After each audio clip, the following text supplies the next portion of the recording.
ایک بندہ اپنے بچوں کو کھلاتا ہی حلال ہے تو اس کے اندر جو برکت ہے، جو فائدہ ہے، اس کی بھی بہت سی مثالیں اسلاف سے ملتی ہیں۔ ان میں سے ایک واقعہ میں آپ کے سامنے رکھنا چاہتا ہوں، مشہور واقعہ ہے، پہلے بھی آپ کے سامنے رکھ چکا ہوں ایک یاد دہانی کے طور پر۔ نوح ایک لینڈ لارڈ ہے، ایک رئیس ہے مدینہ کا، نوح نامی، اس کا ایک باغ ہے۔ اس باغ کی حفاظت کے لیے وہ ایک مالی کی جاب نکالتا ہے، ایک مالی آ جاتا ہے، اس کا نام مبارک ہے۔ اس کو کہتا ہے اس باغ کی تو نے حفاظت کرنی ہے، اس باغ کی دیکھ بھال کرنی ہے، اس کی زراعت کو چلانا ہے، وغیرہ وغیرہ۔ 3-4 سال کے بعد نوح اپنے باغ میں آتا ہے اور مبارک مالی کو آواز دیتا ہے، مبارک جا پھل توڑ کے لا جو بڑا میٹھا ہو۔ مبارک مالی جاتا ہے، پھل توڑ کے لاتا ہے، اپنی نظر میں جو سب سے اچھا ہے، کڑوا۔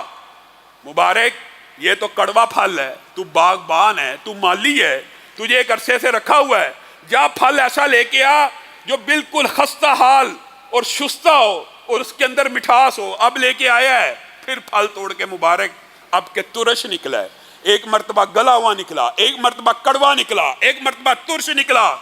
کہا مبارک کیسا مالی ہے، اتنے سال سے باغ میں کام کر رہا ہے، تجھے یہ پتا نہیں ہے پھل میٹھا ہے کہ کڑوا ہے؟ کہا مالک جس وقت آپ کا میرا معاہدہ طے پایا تھا، آپ نے اس میں مجھے پھل کو چکھنے کی اجازت نہیں تھی دی۔ آپ نے کہا تھا صرف اس کی نگرانی کرنی ہے، اس کی زراعت کرنی ہے۔ 3-4 سال گزر چکے ہیں، کبھی پھل چکھا ہی نہیں، مجھے کیا پتا کون سا میٹھا کون سا کڑوا ہے۔ نوح کی آنکھوں میں آنسو آ گئے۔ یہ اسلامی معیشت ہے، یہ اسلامی معاملہ داری ہے، یہ اسلامی تجارت ہے، یہ اصول ہے اسلام کے، مالک پتہ ہی نہیں۔ نوح کی آنکھوں میں آنسو آ گئے، گھر گیا، کہا بیٹی میری ایک بات ماننے گی؟ جی بابا، اس وقت دھرتی کے اوپر میری نظر میں ایک بہت بڑا ایماندار شخص موجود ہے، اگرچہ غریب ہے، میں چاہتا ہوں میں تیرا نکاح اس سے کر دوں۔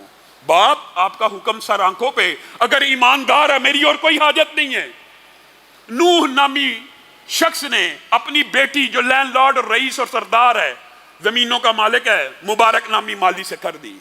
کس بنیاد کے اوپر؟ للہیت، تقوی اور ایمانداری اور امانت داری کی بنیاد کے اوپر کی ہوئی، یہ حلال کمائی کی برکتیں ہیں۔ شادی کی ہے، اللہ تعالیٰ نے پیدائش کے اوپر ایک بچہ عطا کیا ہے، اس کا نام عبداللہ رکھا۔ وہی عبداللہ جب بڑے ہوئے، حدیث کے فن کے اتنے بڑے ماہر بنے، کتنا عرصہ گزر گیا، 1200 برس سے ہو گئے ہیں نا۔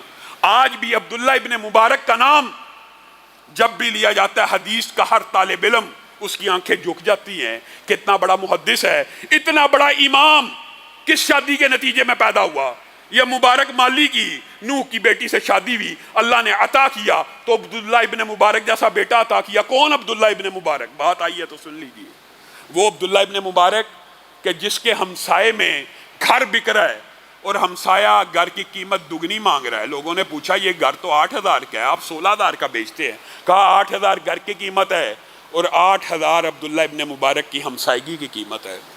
وہ عبداللہ ابن مبارک کہ جن کو پتا لگا میرا ایک غیر مسلم ہمسایہ گھر بیچ رہا ہے، جا کے پوچھا کیا بات ہے؟ کہا پیسوں کی ضرورت تھی۔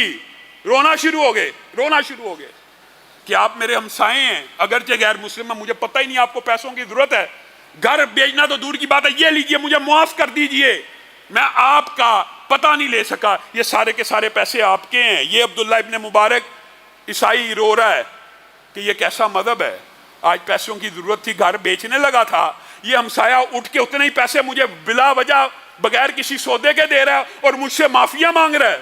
یہ عبداللہ ابن مبارک ہیں کہ جن کے ہاتھوں پہ صرف اس ہمسائے نے نہیں، سینکڑوں لوگوں نے اسلام کو قبول کیا۔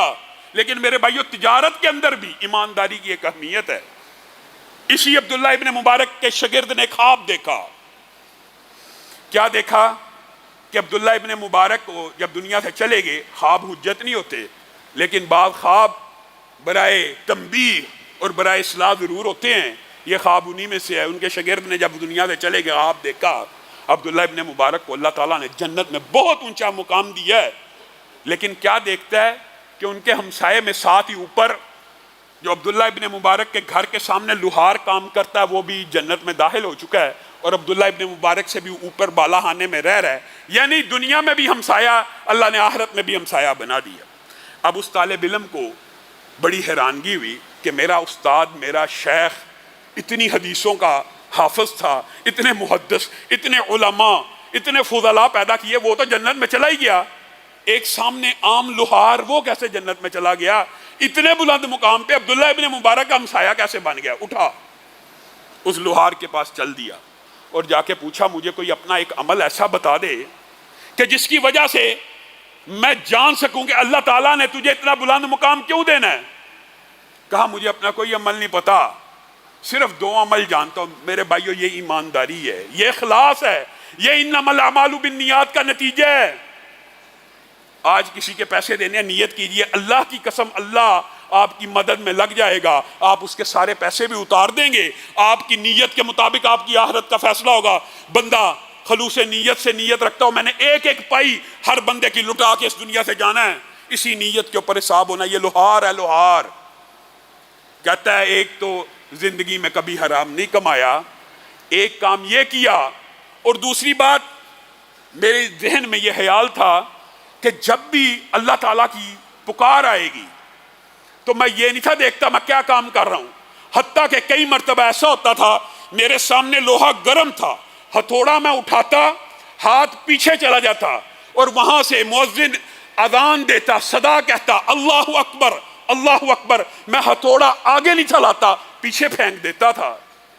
اور تیسری بات، میں رات کو کام کیا کرتا تھا تو میں دیکھتا تھا عبداللہ ابن مبارک حدیث پڑھے ہیں، قرآن پڑھے ہیں، کبھی قرآن کی تلاوت ہو رہی ہے، کبھی احادیث کی ورگردانی ہو رہی ہے، کبھی ذکر الہی میں مشغول ہے، کبھی نفل پڑھے ہیں، اور میں کام میں لگا ہوتا تھا، میرے دل میں ایک خواہش پیدا ہوتی تھی۔ میرے بھائیو، یہ ہے انما الاعمال بالنیات۔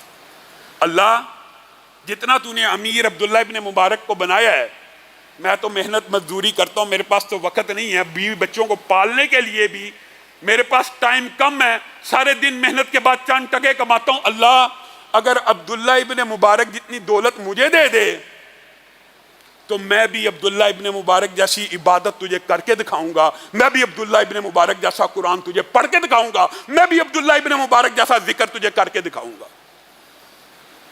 شاگرد نے کہا بس میں سمجھ گیا تجھے کس وجہ سے عبداللہ بن مبارک سے بھی اونچی جگہ مل گئی، نیت ہے، حلال کھانے والا ہے لوہار۔